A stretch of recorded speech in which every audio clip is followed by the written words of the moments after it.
오늘 우리는 하나의 위대한 세대 교체의 장면을 보게 됩니다. 이제 하나님의 위대한 일을 담당했던 선지자 엘리야는 그의 역할을 다 하고 하나님은 그를 직접 부르시기로 작정하셨습니다.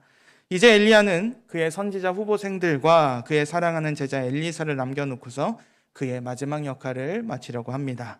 모두 다 알고 있었습니다. 엘리야와 엘리사와 함께 있었던 50명이 넘는 제자들도 알고 있었습니다.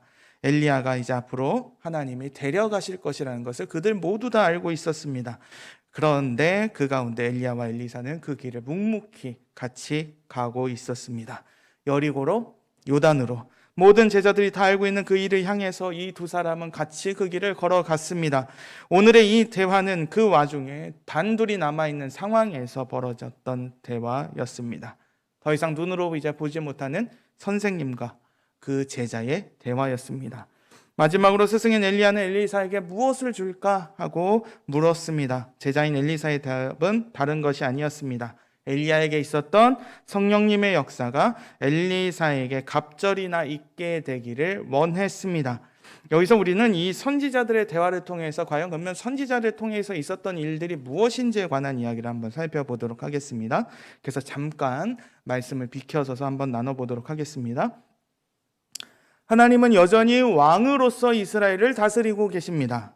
그것은 제가 지금 매주 수요일마다 나누고 있는 사무엘 상하와 더불어 열왕기 상하에도 동일한 주제입니다. 이 세상의 왕은 그러한 하나님과 백성 사이를 연결하는 다리와 같은 역할이지 하나님은 이스라엘의 왕으로서의 그 역할을 누구에게 준 적이 없으십니다. 그런데 이 세상의 왕을 그저 하나님께서 세워주신 것이죠. 근데 이 왕은 어떠한 역할을 해야 되냐면 백성을 대표하고 백성들을 지키고 그 왕이 하나님과 깊은 관계에 있으면서 그의 백성들을 하나님과의 관계로 인도해야 합니다. 그래서 그러한 왕이 하나님과의 관계가 어떠하냐에 따라서 그것이 백성들에게 영향을 미치고 그 백성들이 하나님을 어떻게 예배하는지가 드러나게 된다는 사실입니다. 그런데 문제는 뭘까요? 이 왕이 악할 경우입니다. 이 왕의 관계가 하나님과의 관계가 너무나도 안 좋을 때에 문제가 생깁니다. 그럴 때에 하나님의 백성들에게 하나님의 말씀을 전하는 역할로 하나님은 선지자들을 세우셨습니다. 그래서 이 선지자들은 하나님의 말씀을 전하고 하나님의 나라의 백성들을 다시 하나님의 뜻 가운데로 돌이키라고 선언하는 역할을 그리고 인도하는 역할을 맡았습니다. 그래서 그 능력의 하나님의 사람들에게 기름 부음이 있게 된다라는 것입니다. 그래서 성령 하나님이 그들과 함께하는 그 역할을 그들에게 맡기셨다라는 것을 우리는 볼 수 있습니다. 그렇게 해서 하나님의 사람 엘리야가 하나님의 선지자의 역할을 하고 있었습니다. 이때가 어느 때였냐면 북이스라엘과 유다 전체 역사 중에 가장 악한 왕이라고 할 수 있는 아합 왕과 그의 이방인 아내 이세벨 왕비가 살아 있었던 시절이었습니다. 비록 나라는 강력했을지 몰라도 이스라엘이 하나님의 뜻과 상관없이 살았던 때였습니다. 이 아합과 이세벨은 하나님의 선지자들을 죽이고 박해했습니다. 예배 제단은 허물어졌고 이 하나님의 백성들은 이제 바알과 아세라를 단순히 섬기는 것을 넘어서 예배하기 시작합니다. 여전히 하나님이 살아계심에도 불구하고 이 이스라엘 백성들 전체가 다 여전히 하나님께 돌아오지 않았던 최악의 상황이었습니다. 그러한 상황 속에서 선지자의 사역을 했던 엘리야가 펼쳐졌던 사역이 정말로 말로 표현 못하는 눈이 부신 사건들의 연속이라 할 수 있겠습니다. 물론 이 시간이 짧기 때문에 그 시간을 다 언급하지는 못하겠으나 그의 말로 비가 3년 이상 오지 않았습니다. 그가 바알과 아세라의 제사장들과 싸워 승리를 거뒀습니다. 그가 하나님께 기도하자 비가 내렸습니다. 그는 사르밧의 죽은 과부의 아들을 살려냈던 사람입니다. 하나님의 놀라운 기적의 사람이었고 엘리사의 언급처럼 그것은 바로 성령님의 놀라운 사역을 경험했던 사람이었습니다. 성령님의 놀라운 사역의 그러한 인물이었습니다. 그렇던 엘리야를 하나님이 부르시고 이제 엘리야는 이 세상에서 더 이상 없자 엘리야의 제자였던 엘리사가 갑절에 성령의 역사가 이루어지기를 원했다라고 얘기하고 있습니다.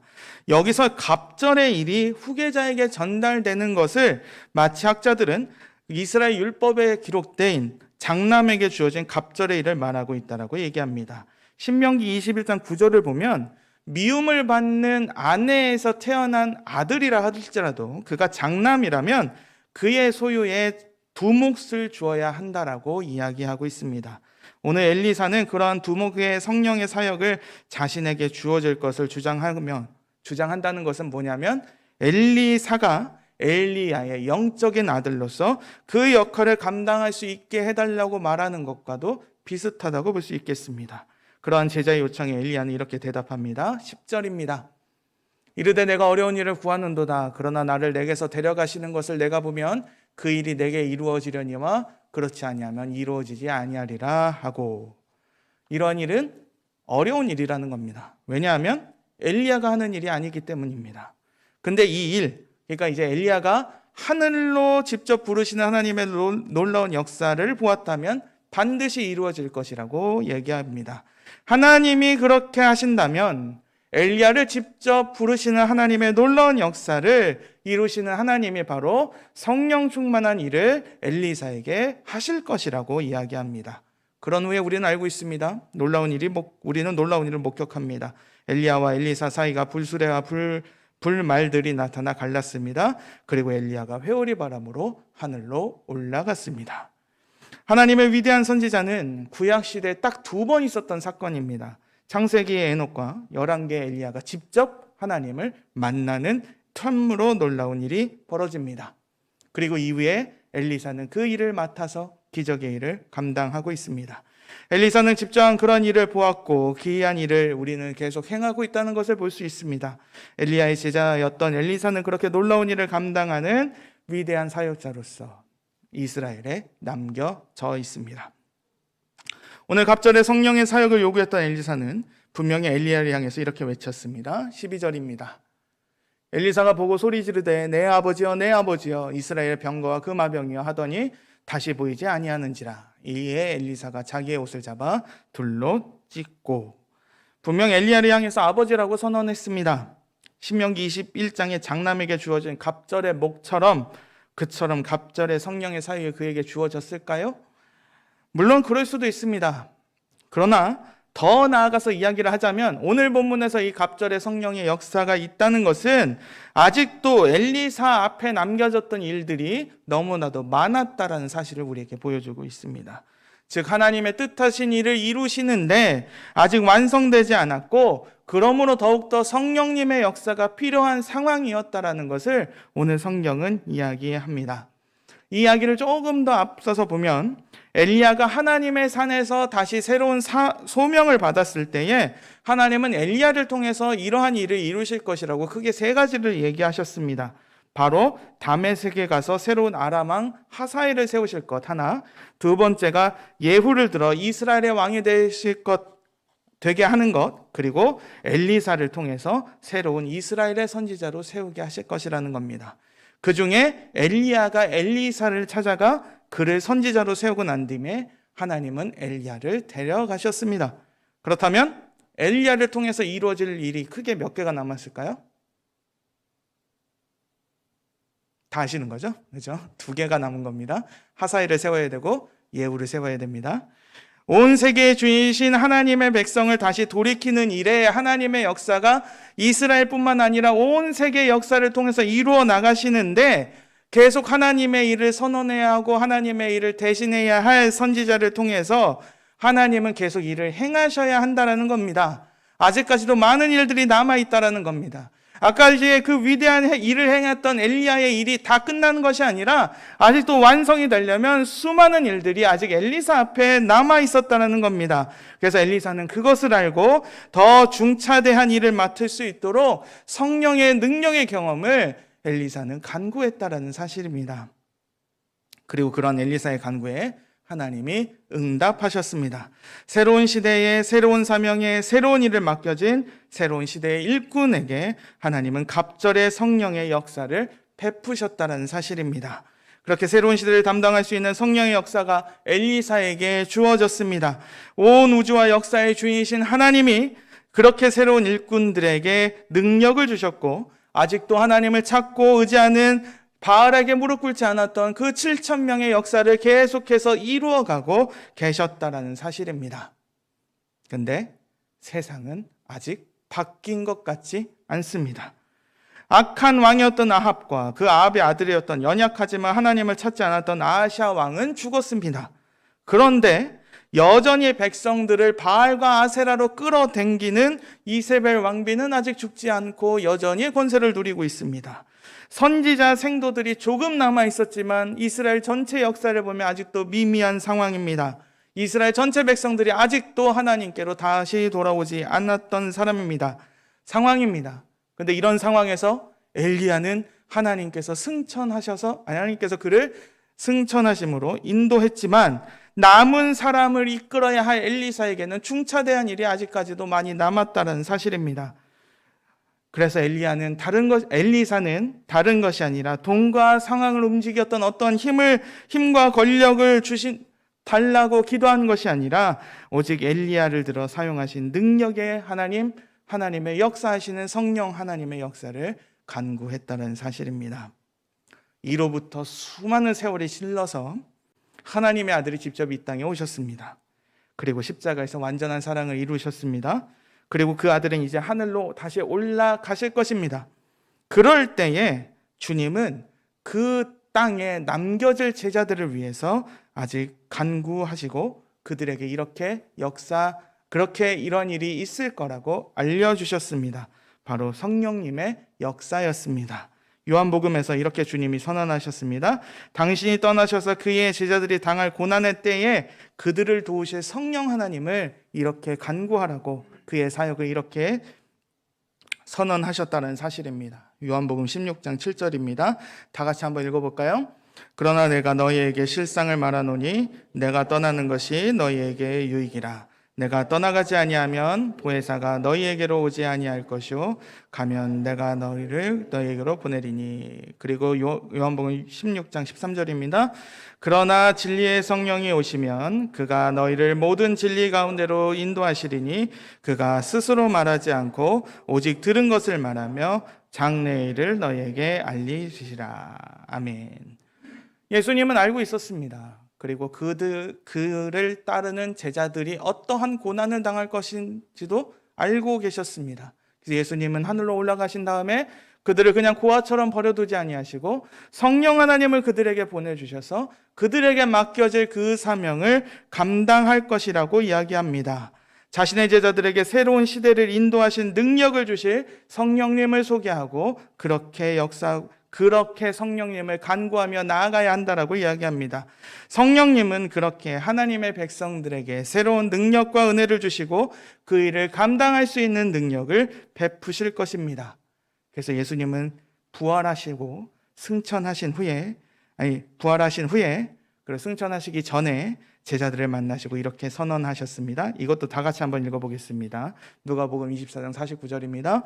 볼지어다 내가 내 아버지께서 약속하신 것을 너희에게 보내리니 너희는 위로부터 능력으로 입혀질 때까지 이 성에 머물라 하시니라. 아멘.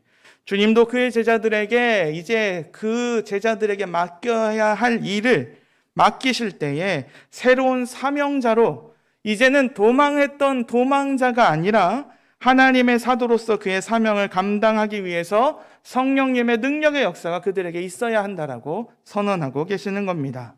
그렇게 하나님의 일이 계속되어야 합니다. 아까의 언급처럼 세상은 바뀌어지지 않았습니다. 예수님이 부활하시고 예수님이 승천하시기 전까지 이 천지가 다 바뀌어지지 않았습니다.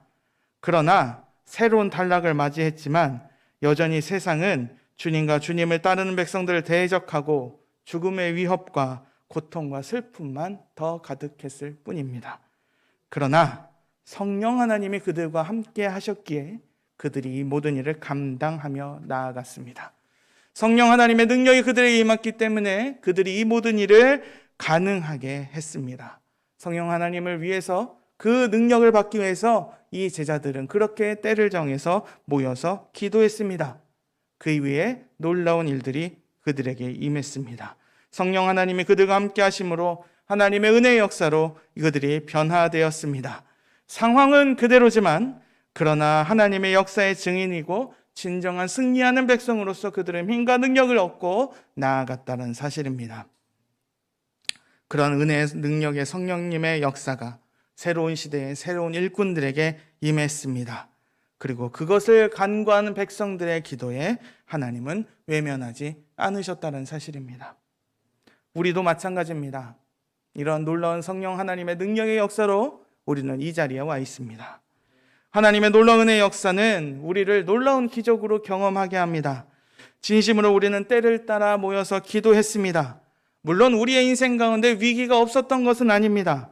하나님은 놀라운 은혜를, 그러나 그 위기를 넘어가게끔 하시고 우리를 인도하게 하시고 우리가 뒤를 지나가서 보니까 하나님께서 놀라운 은혜의 역사를 매일매일 우리에게 부어주셨다는 사실입니다.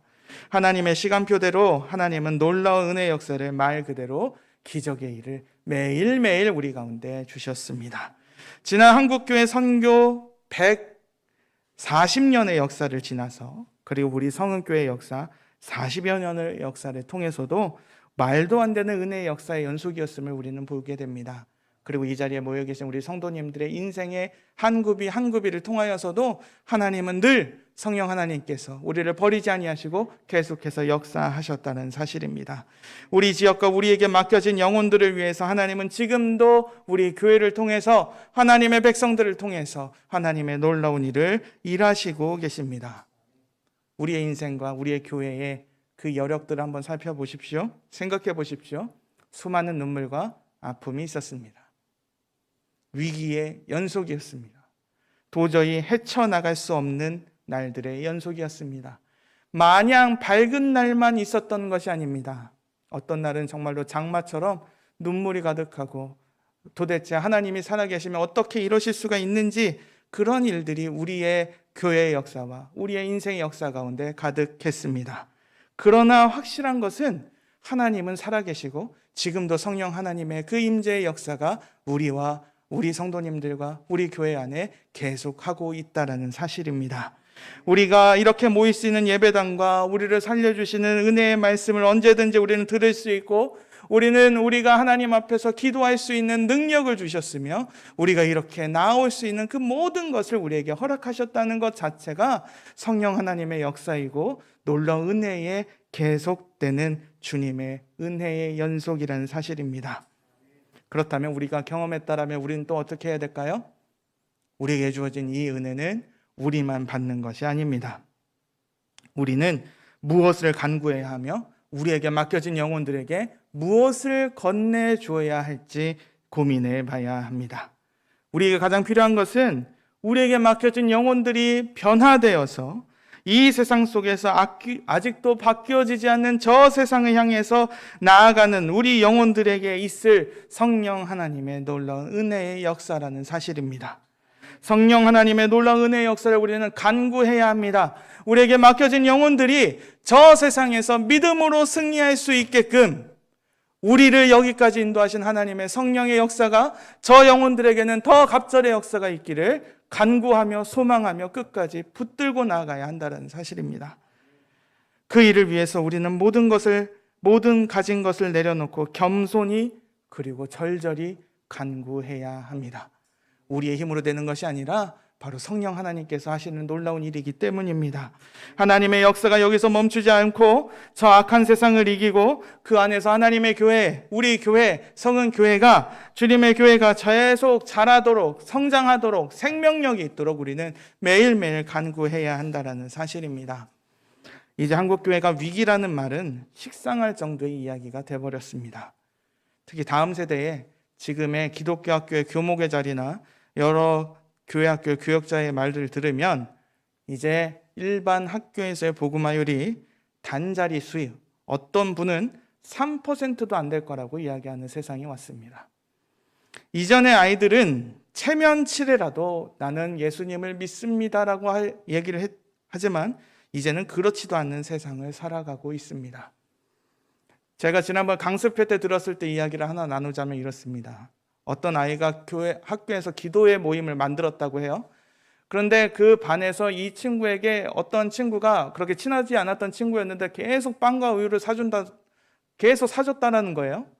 그래서 얘가 내가 하나님께 기도했더니 이 아이가 변하는구나 하면서 밥을 먹으면서 같이 이제 이야기를 하는데 얘가 그런 얘기를 하더라는 거예요. 이 기도회를 만들었던 친구가 얼마나 능력이 없으면 어떻게 저런 걸 믿고 저거에 의지하며 살아갈까라고 얘가 이 불신자 아이는 나름의 자기의 파괴심을 통해서 이 친구한테 빵과 우유를 그렇게 줬다는 거예요. 그런 세상을 우리는 살아가고 있습니다. 아니요, 우리는 은혜의 세상 어쩌면 지나왔고요. 우리에게 맡겨진 영혼들은 이렇게 각박한 세상을 살아갑니다. 하나님을 믿고 하나님을 예배하는 게 미련한 세상이고 도대체 얼마나 능력이 없고 자신이 없으면 저런 걸 통해서라도 인생을 붙들고 나아갈까? 세상은 우리에게 그렇게 질문을 던지고 있다라는 겁니다. 그저 이 세상의 성공을 위해서, 좋은 대학과 좋은 직장을 위해서 예수님은 이 땅에 오셔서 십자가에 달려 돌아가신 것이 아니었습니다. 하나님은 진정으로 우리의 원래의 모습으로 하나님이 보시기에 심히 좋았더라는 그 자리로 우리가 돌아가기를 원하시고 우리에게 새로운 능력을 주시고 새 생명을 주시고 하나님을 예배할 수 있길 원하시고 계십니다. 하나님의 사람으로서 우리는 하나님의 은혜를 더 알고 누리며 하나님의 영광을 살아가는 새로운 인생으로서 우리는 살아가지만 우리에게 맡겨진 저 영혼들도 그렇게 살아가야 합니다. 우리에게 맡겨진 저 영혼들이 그러한 인생들이 되었으면 좋겠습니다. 그래서 우리가 더욱더 하나님을 믿는 것이 어려운 이 세상에서 살아가지만 그러나 확실한 것은 언제나 하나님은 위기 속에서 역전을 이루시는 하나님이시고 하나님은 지금도 자신의 백성들을 찾으시며 그 안에서 놀라운 역사를 이루시고 계신다는 사실입니다. 하나님의 놀라운 능력의 역사, 성령의 역사를 간구하시면서 이번 2024년이 그러한 여름에 되었으면 좋겠습니다. 우리 성도님들 늘 기도해 주시고 후원해 주시는 건 너무나도 감사합니다. 지금도 때를 따라 모으시고 귀한 헌신을 해주시는 우리 성도님들의 수고와 헌신을 우리는 정말로 전심으로 감사하며 정말로 감사하다는 말 이상으로 어떻게 표현할 수 없는 우리는 그것을 하고 있습니다. 그 가운데 우리가 보답할 수 있는 것은 무엇이냐면 바로 하나님의 놀라운 은혜의 역사가 계속되어서 우리에게 맡겨진 영혼들이 하나님의 자녀가 되어가고 있다는 사실을 보여드리는 것밖에 없을 거라고 생각합니다. 그러므로 그러한 역사가 계속되도록 우리는 오늘도 내일도 주어진 때에 기도의 자리로 우리는 간구했으면 좋겠습니다. 하나님의 역사가 계속 이루어졌으면 좋겠습니다. 어제의 하나님이 오늘의 하나님이고 오늘의 하나님이 내일의 하나님으로서 성은교회를 지키시고 우리 성도님들을 인도하시고 놀라운 기적의 역사를 계속하셨던 것처럼 그 놀라운 은혜의 역사가, 기적의 역사가 우리에게 맡겨진 저 영혼들, 우리 그 기도지에 있는 그 영혼들, 그리고 그 영혼들이 데리고 오는 그 영혼들 모두에게 있었으면 좋겠습니다. 그래서 우리가 정말로 하나님의 백성들이 다 같이 예배하는 그날을 소망하며 나아갔으면 좋겠습니다. 그래서 성령님의 역사가 더욱더 갑절로 주어지시기를 우리가 간구하면서 성도님들의 기도가 이 땅에 떨어지지 않고 더 놀라운 역사로 이루어지기를, 그렇게 되기를, 그런 2024년 여름 성경학교와 여름 수련회가 되기를 우리가 소망하며 나아갔으면 좋겠습니다. 기도하겠습니다. 주님, 우리가 그렇게 되길 소망합니다. 하나님, 정말로 갑절의 영감의 역사가 있게 하여 주시옵소서. 성령 하나님.